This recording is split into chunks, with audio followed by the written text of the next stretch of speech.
ফারাওদের বিস্ময়কর মমি, রূপকথার সেই নীলনদ, ইতিহাসের এমনই সব হৃদমোহিনী কাহিনীর বেলা শেষে একটা নামই দেয়া যায়, মিশরীয় সভ্যতা। কারণ প্রাচীন মিশর মানে শুধুই নীলনদ আর পিরামিড নয়, বরং আছে অনেক কিছুই। 5000 থেকে 525 খ্রিস্টপূর্ব পর্যন্ত দীর্ঘ সাংস্কৃতিক বিকাশের পথ ধরে এগিয়েছে এই গুরুত্বপূর্ণ মানব সভ্যতা। নীল নদের তীরবর্তী উর্বর ভূখণ্ডে আফ্রিকার মাটিতে সমৃদ্ধ যে সভ্যতার সৃষ্টি হয়েছিল, তাকেই আমরা জানি প্রাচীন মিশরীয় সভ্যতা হিসেবে।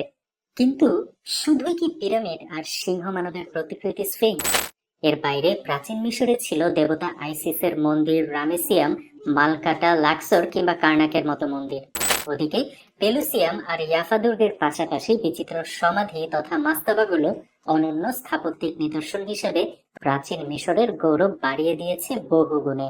রাজবংশীয় শাসনের আগেই ধীরে ধীরে সাংস্কৃতিক বিকাশ ঘটে প্রাচীন মিশরে।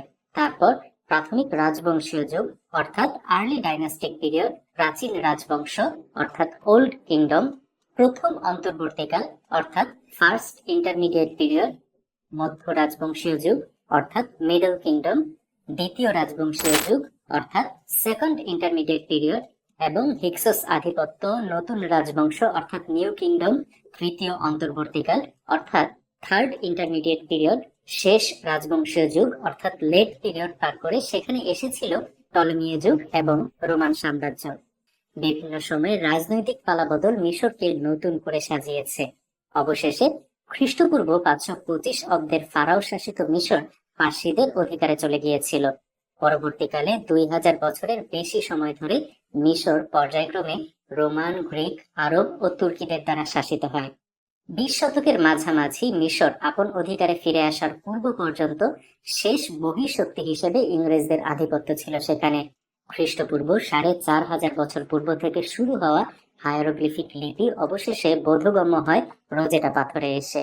ইংরেজদের হাতে ফরাসিদের পতন ঘটার পর ইংরেজরা রোজেটা পাথর নিয়ে আসে ইংল্যান্ডে। সেই থেকে ব্রিটিশ মিউজিয়ামে রক্ষিত আছে রোজেটা পাথর। কৃষিভিত্তিক সমাজ থেকে উন্নততর জীবনের দিকে ধাবিত হওয়া মিশরের প্রশাসন ও বাণিজ্যে গতিময়তা আসে নদীকেন্দ্রিক সহজ যাতায়াতের সূত্র ধরে। তবে প্রাকৃতিক সম্পদ, পশু পাখি ও পরিবেশের দিক থেকে বেশ উন্নত ছিল এই অঞ্চল। তারপর সেখানে বিকাশ ঘটে উপযুক্ত সামাজিক শ্রেণী, আইন ও বিচার বিভাগের। পাশাপাশি ভাষাগত উৎকর্ষ, শব্দশৈলী ও ব্যাকরণ, লেখন শৈলী, সাহিত্য প্রভৃতির ক্ষেত্রেও প্রাচীন মিশরের উন্নয়ন ছিল ঈর্ষণীয়। উন্নত সংস্কৃতির বিকাশ প্রাচীন মিশরের মানুষকে একটি সমৃদ্ধ যাপিত জীবনের সুযোগ করে দিয়েছিল। তাই খানাপিনা থেকে শুরু করে জীবনযাত্রা প্রতিটি ক্ষেত্রেই এর প্রভাব সুস্পষ্ট। তাদের স্থাপত্য ও শিল্পকলার যে চোখ ধাঁধানো উন্নয়ন, তা আজও বিশ্বের নানা প্রান্তের মানুষকে মোহাচ্ছন্ন করে দেয়। বিশেষত বড় বড় পাথর দিয়ে সূক্ষ্ম মাপ রেখে স্থাপত্য নির্মাণে একমাত্র মিশরীয়রাই সফলতা দেখিয়েছিল।